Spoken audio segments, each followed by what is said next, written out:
Good morning, Denny. It is Tuesday, June 9th, and I am back in my town of Manhattan, Kansas for summer school. And I have an apartment entirely to myself, and it is fantastic, let me tell you. And I really like your choice of art for this week's topic. And I'm just going to say my one comment about modern art. It is what it is, and people are usually very successful in it because they are the first. Parker can go and drip drops on a canvas and they won't be worth much because people have already done it. I heard someone say that about modern art, and I think it's very true. It's not knocking the people who are inventive enough to do it first. It's just saying if you knock it off, you aren't really worth that much. I mean, you can hang it on the wall. That'd be pretty nice. And I thought I'd share with you my favorite piece of art, which is actually from my hometown museum.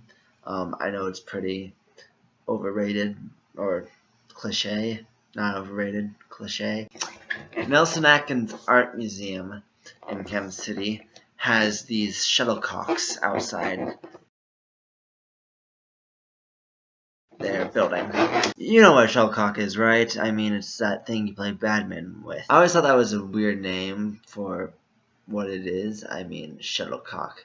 It made the prepubescent boy in me laugh when I first heard shuttlecock. But I think today's topic would be interesting, just looking at 2D art versus 3D art, because they're both beautiful, but they both have very different dynamics. As you probably know, 2D art is something like a painting or a drawing, which is on a flat surface and requires, pastels or paint or something of the like.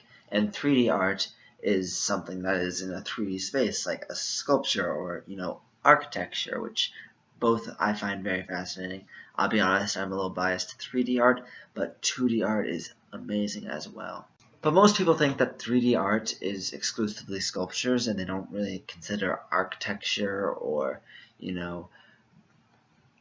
landscapes to be art, but I find even floral arrangements to be art, in at least some degree. And that, of course, opens the really bad debate of what is art and what isn't art, but let's stick to 2D versus 3D. So I forayed into art once or twice, and mainly it's in the 3D.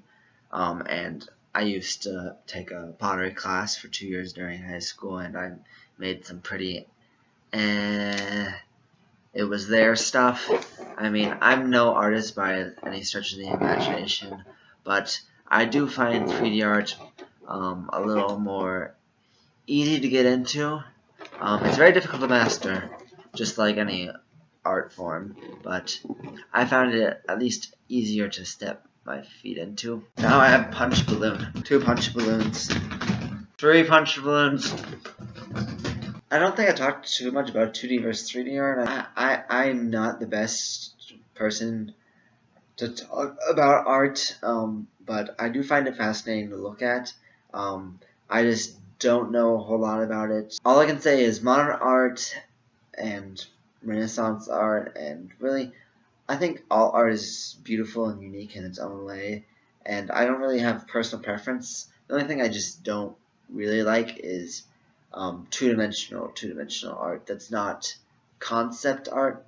So like anything before 1500s that just look like it's supposed to take place in a 3D area, but it, just doesn't do it for the eyes. It just strains my eyes. That's the only reason I don't like it. Anyways, I will see you tomorrow. A really great topic this week, and au revoir. I don't know why, but that seems to be my outro lately. I kind of like it. Au revoir. Mwah.